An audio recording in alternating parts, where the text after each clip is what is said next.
We finished the Crown Vic and we're back to working on the old 2550. As you saw, I called this the axle, the part that pivots, that your front wheels, your drive wheels go on. You'll know when it gets put on. I had to have it cut down at a machine shop. I could have kind of done it myself, but I wanted it accurately milled off.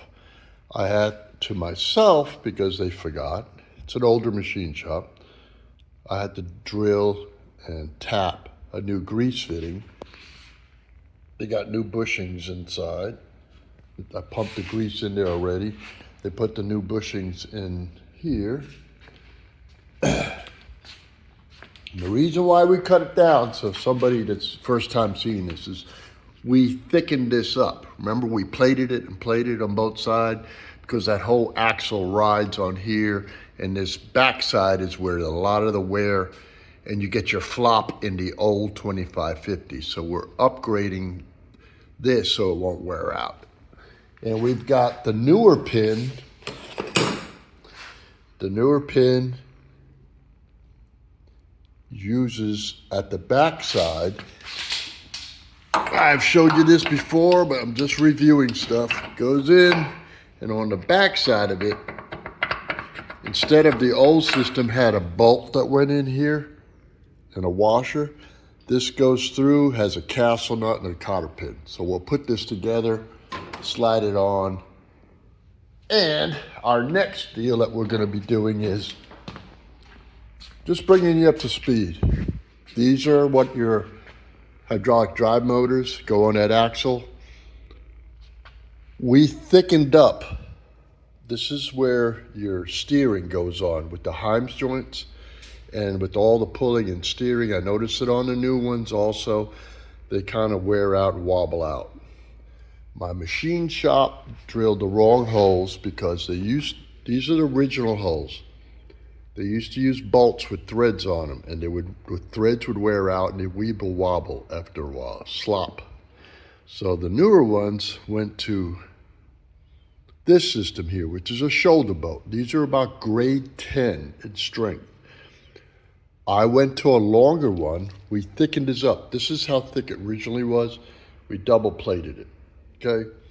So I've got to go to machine shop, have the new hole drilled, the proper size, but then we have another problem, which the factory upgraded on the brand new machines.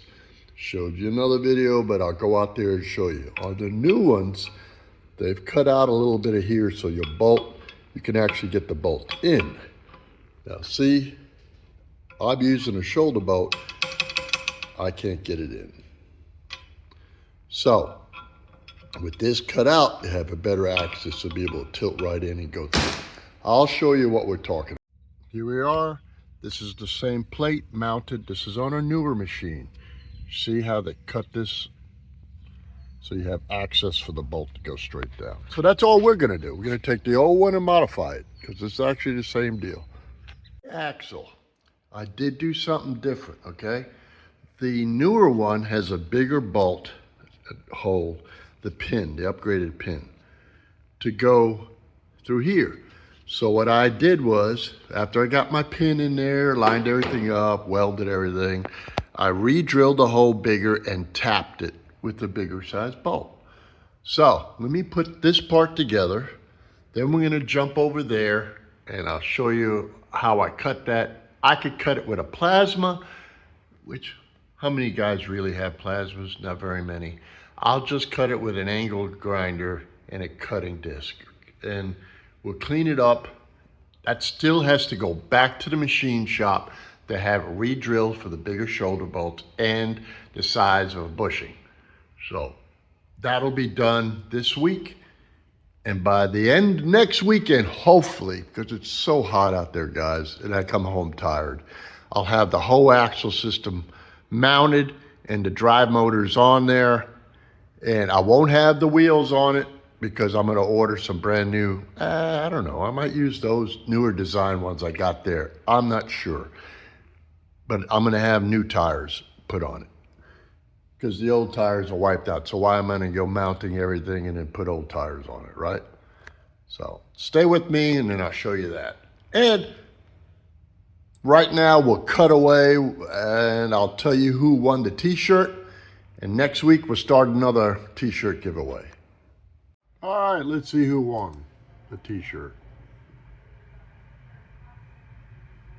There you go. Mike Sorg won. Anyway, I'll send you a deal right there on this, on your comment that you won. Write me back on an email, put the email address in there, and then you tell me what size. I got medium, I got large, and extra large. All right, back to the video. Okay, the axle's in. That's all it travels, left to right. Got this bolt here. We upsized it to what the newer machines use. And in the back, we've got the castle nut, if you could see it. There you go. Now, to get up in there to the castle nut, that nut is 1.125". You can't get a socket in there. So you'll have to use an open-end wrench or a box, a thin box. I know I have one somewhere, but I did have this. Necessity is a mother of all inventions. This is a very cheap Harbor Freight trailer, for your trailers, the hitch. This is a very cheap wrench from Harbor Freight. All I did, you'll have to grind. You see, look, I angled it, I just ground it just a little bit. Slip right in there, and it gives you a lot of leverage to work with to tighten it up. So if you just don't have an 1.125" open-end thin wrench, take an old wrench, grind it down a little thinner, and you solve your problem. So that part's done. Now we got to go right over here. I'm going to cut that, polish it out a little bit, and then you'll see it. I made a couple of slices in here because this is thick steel. So it'll be easier, so that way while I'm cutting, little pieces will fall off. I'm not trying to cut and bend my angle grinder around that turn, which you could snap a disc. And yes, these things do break and they can fragmentate out and hurt you.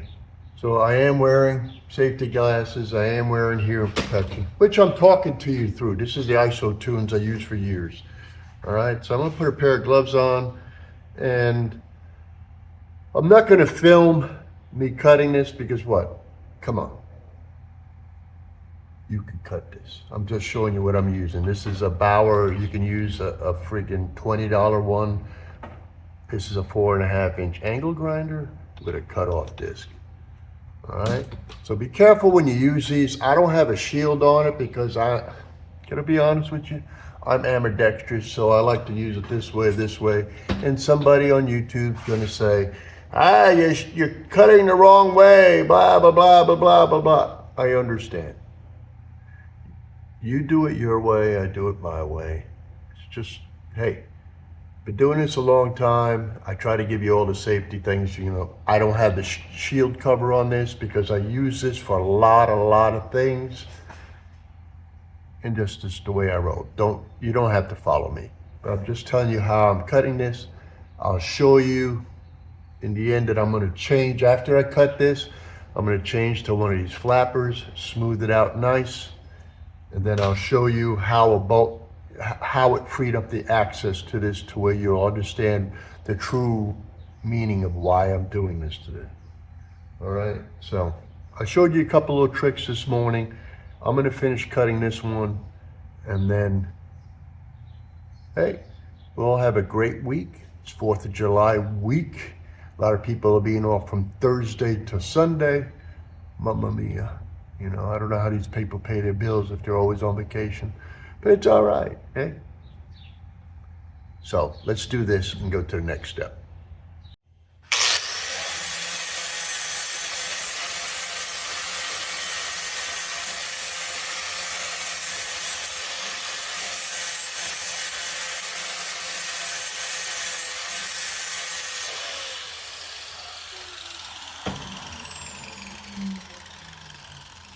All right, that was with 40 grit. And it just smooths it up real nice. I could go finer, I can go 80, 120 or whatever, but what for, right?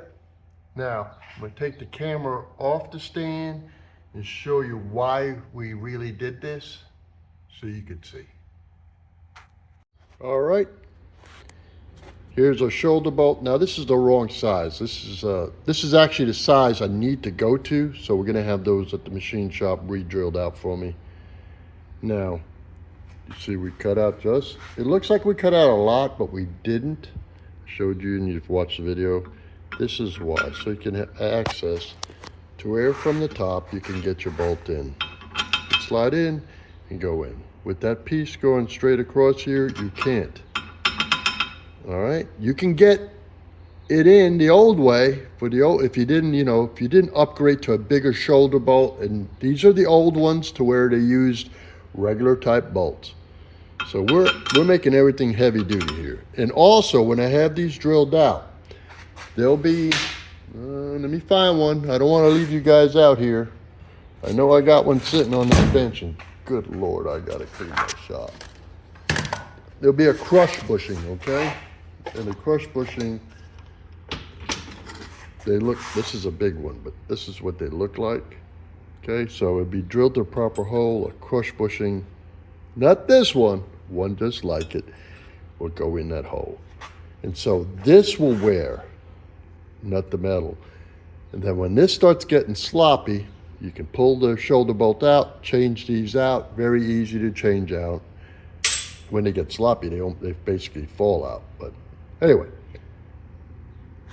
now this one's done. I gotta do one more. I'm not gonna bore you with that. This will go to the machine shop, have that drilled. I've gotta order the bigger crush bushings. Here's one that go in here. Okay, so my brother may have them. If he has them, I'm in like Flint. If he don't, I'll just order them. And I order them, I'll try to put a link. I tell you guys all the time where I order stuff, but it's basically a hydraulic supply place online, and it's so easy. You order it, they come in the mail like bam, 2 days later. All right, so they're called tension bushings, and they also have it like I don't have it in front of me, to where it starts with a V. It sounds like a German name or whatever that they call these. All right. Anyway, that's it for today. And hold on. God bless you. Have a good one, guys.